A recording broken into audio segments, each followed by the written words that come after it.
पहा, आपल्याला इंग्रजीमध्ये जसं मराठीमध्ये आपण शब्दांच्या जाती पाहिल्या. नाम, काय, सर्वनाम, विशेषण, क्रियापद. आता तेच आपण नाउन पाहणार आहेत. ज्याला मराठीत नाम म्हणतो, आपण नाम म्हणतो, त्याला इंग्रजीत काय म्हणायचं? नाउन. नाउन म्हणजेच नाम. मग आता तुम्हाला स्कॉलरशिप साठी common noun, proper noun, abstract noun, collective noun हे 4 नामाचे प्रकार तुम्हाला प्रकर्षाने आहेत. त्यावर आधारित तुम्हाला प्रश्न येतात. मग तुम्हाला लक्षात आलं पाहिजे की त्या प्रश्नामध्ये जे काही आपल्याला ओळखण्यासाठी दिले ते सामान्य नाम आहे म्हणजे कॉमन नाउन आहे, प्रॉपर नाउन आहे, ऍब्स्ट्रॅक्ट नाउन आहे की कलेक्टिव्ह नाउन आहे. मग आता ते ओळखता येण्यासाठी आपल्याला काय माहित पाहिजे की कॉमन नाउन म्हणजे काय, सामान्य नाम कशाला म्हणायचं. आपल्याला माहिती आहे नाम म्हणजे काय, व्यक्ती, वस्तू, स्थळ या सगळ्याच्या नावाला काय म्हणायचं? नाम. काय म्हणायचं? की सामान्य नाम एकाच जातीच्या किंवा एकाच प्रकारच्या व्यक्तीच्या, ठिकाणाच्या, वस्तूच्या, स्थळाच्या नावाला कॉमन नाउन म्हणायचं, एकाच प्रकारच्या. मग गर्ल्स, आता इंग्रजीमध्ये गर्ल्स, गर्ल म्हणजे काय, मुली. गर्ल्स म्हणजे मुली, कॉमन नाउन. मुली, कोणत्या मुली, त्याचं काही दिलंय का? नाही. गर्ल्स म्हटलं की कॉमन नाउन. डॉक्टर, कोणता डॉक्टर आहे हे सांगितलंय का? फक्त डॉक्टर. मग ते कोणतेही डॉक्टर असते, बरोबर आहे. पेन, कोणता आहे पेन, कोणत्या कंपनीचा आहे हे विचारलंय का?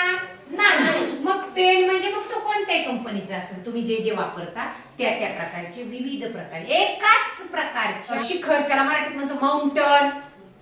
मग ते कोणतंही असेल त्याला पर्टिक्युलर नाव नसतं, त्यालाच कॉमन नाउन म्हणायचं. आता त्याच्या उलट बघा, हे आहे proper noun. Proper noun perfect, एखाद्या विशिष्ट व्यक्तीचं नाव.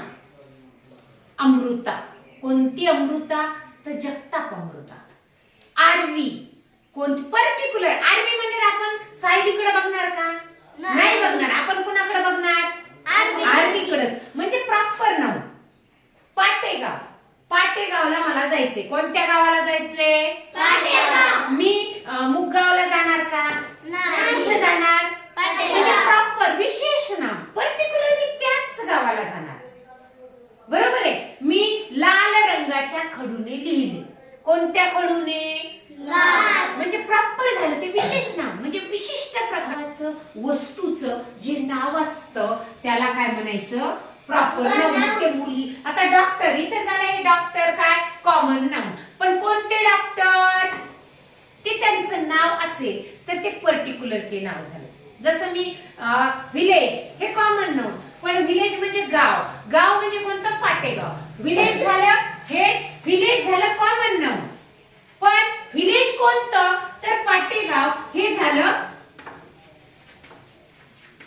Proper noun. पर्टिक्युलर तेच नाव, तेच गाव, तीच वस्तू, तेच ठिकाण, हे काय झालं? Proper noun. लक्षात नाउन.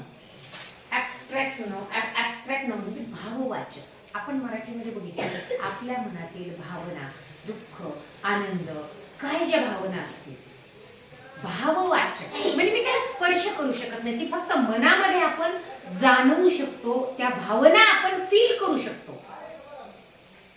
आनंद झाला माझ्या मनाला म्हणजे आपण ते फील करायची, त्याची जाणीव होते. जे इंग्रजीमध्ये चाइल्डहुड म्हणजे आपलं बालपण, ब्रेव्हरी म्हणजे शूरपणा बघा, किंवा काइंडनेस म्हणजे दयाळूपणा. आपण याला हात लावू शकतो का? दयाळूपणा, त्याच्यामध्ये खूप दयाळूपणा किंवा प्रामाणिकपणा, ऑनेस्टी, हे फक्त फील करू शकतो, भावना आपण जाणून घेऊ शकतो. हे आहे ऍब्स्ट्रॅक्ट नाउन म्हणजे त्याची भावना. आता त्यानंतर आहे कलेक्टिव्ह नाउन, समूहदर्शक, जे आपण भाषेमध्ये पण पाहिलं काल.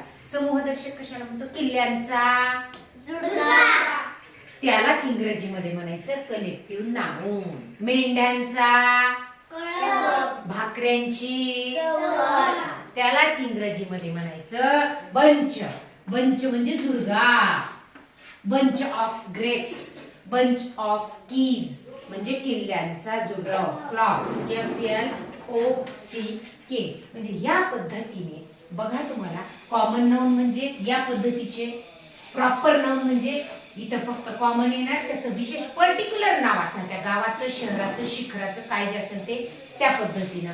ऍब्स्ट्रॅक्ट नाउन म्हणजे भाववाचक नाव, मनातील, ज्याला स्पर्श करू शकत नाही, ज्याला पाहू शकत नाही डोळ्यानं, त्याला म्हणायचं भाववाचक नाव. काइंडनेस असेल, हॅपीनेस असेल किंवा ब्रेव्हरी असेल, असे ज्या काही भावना, दुःख, आनंद जे मराठीत पाहिले आपण. आणि कलेक्टिव्ह नाउन जे आपण मराठीत पाहिलं, किल्ल्यांचा जुळगा, भाकऱ्यांची चवड, आणखी काय पाहिलं, मेंढ्यांचा कळप, आणखी काय, सैनिकांची पलटण. या पद्धतीने आपण bunch of grapes, bunch of keys, flock, आपण एवढं जर हे 4 तुम्हाला सध्या स्कॉलरशिपला आहेत, यावर आधारित प्रश्न तुम्हाला सुद्धा काय होतो, प्रश्न सुरू.